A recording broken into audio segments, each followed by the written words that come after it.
welcome back to a new video. Hope you are doing well, and I'm sorry for not posting last week. Reason being, I finally got around to starting the project you see here.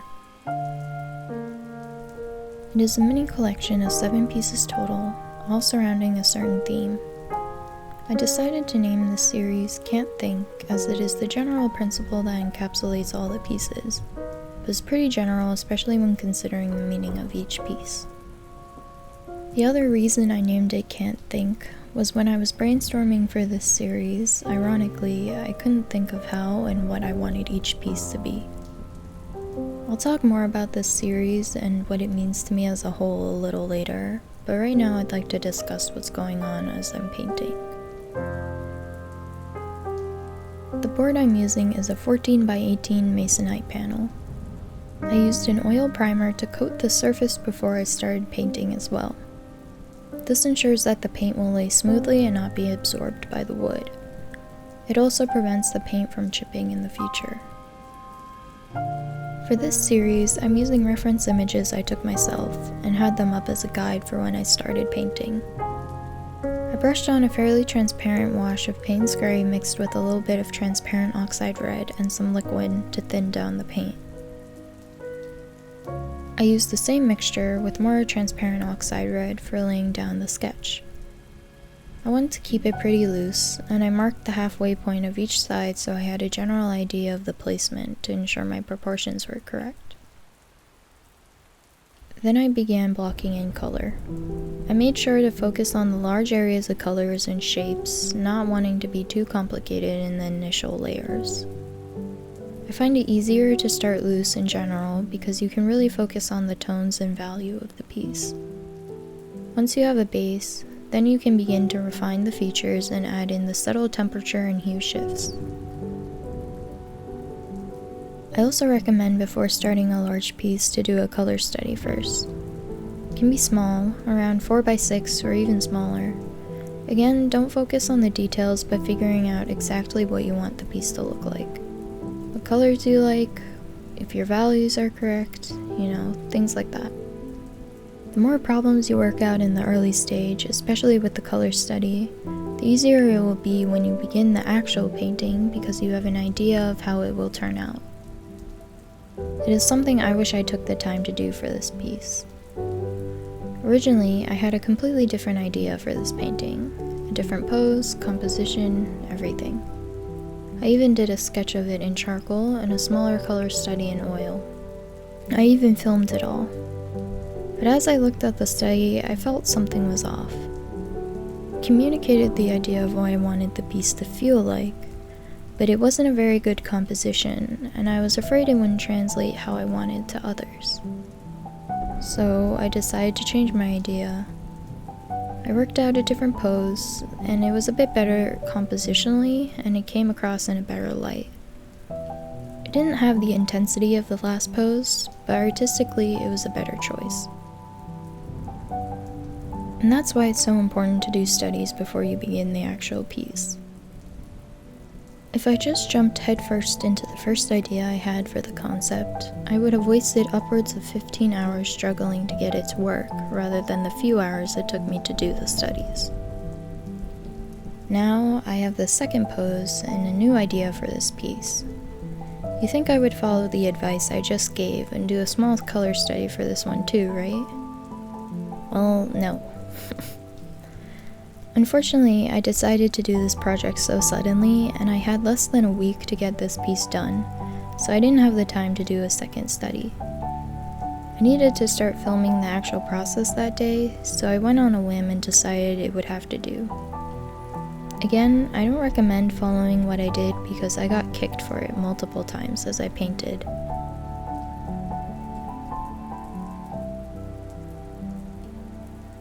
The problem was, I was unsure how to go about the skin tones.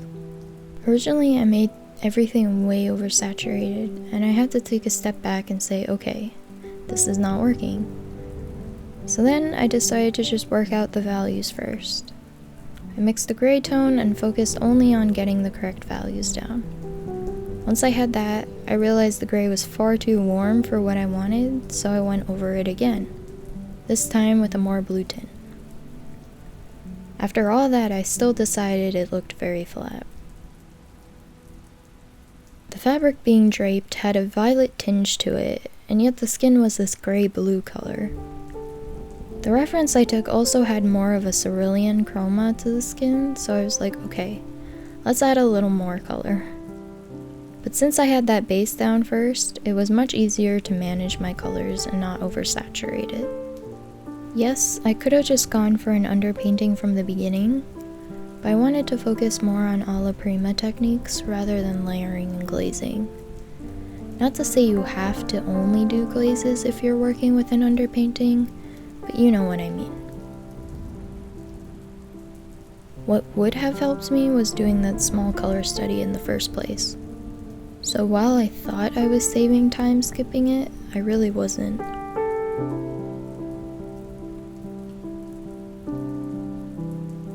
Anyways, another struggle I had with this painting were the chains. I was conflicted because I didn't want to take the approach of painting every link exactly as the photograph, because it wouldn't have fit in with the image as a whole.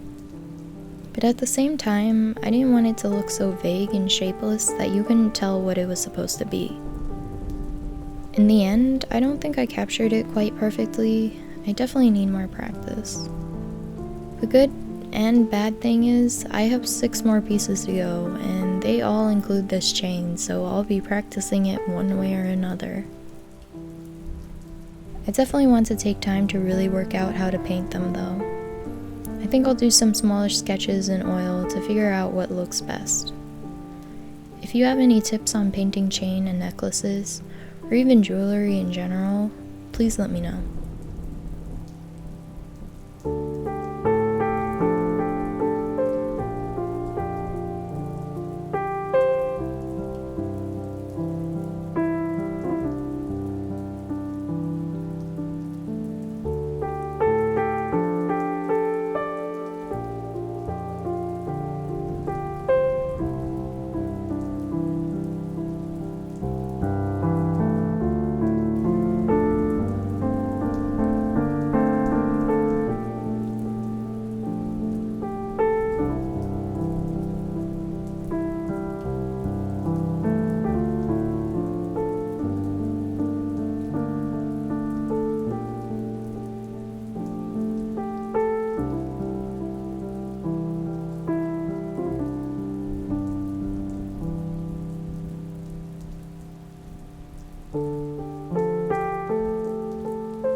So what do I intend to do with this concept can't think? Well, I don't think I'll get into too much detail of the meaning behind each piece because it's rather personal to me and what I've been going through. But also, everyone interprets art completely different. You might find your own meaning and have your own interpretation that is completely different from mine, and that's okay. It's about finding what resonates with you in a piece and relating it in whatever way you want. Art is subjective, and it's not like I'm trying to paint scenes from the Bible here, so interpret it however you please. I do think I'll give a general description of the collection as a whole, just so you can have some insight into what was going on in my mind when creating this series. As I've said before, the title Can't Think is very general.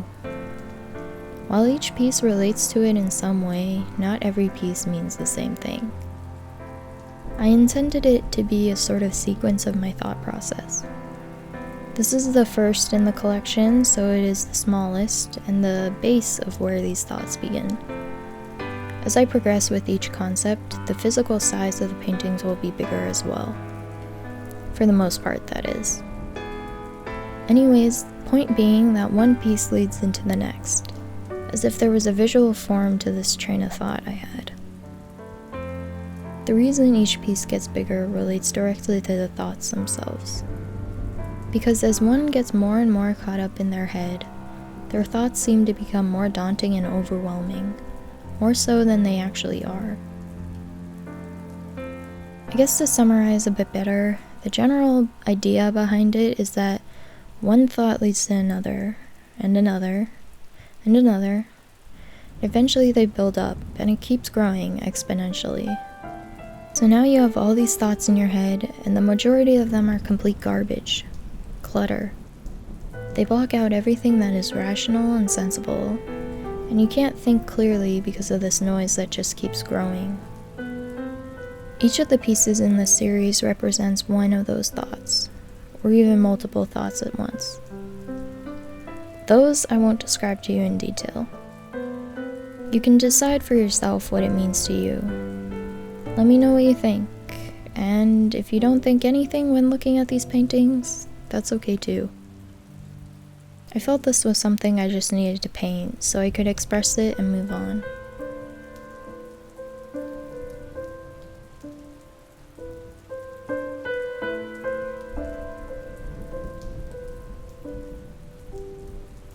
That's all about I have to say for this piece, and I'll be back next week with the second installment in this series. I hope you like it. It's something quite meaningful to me. I haven't really painted anything that held any real substance or meaning in a long time. I was focused on building up my skills and creating art for YouTube that I didn't give myself the chance to be creative.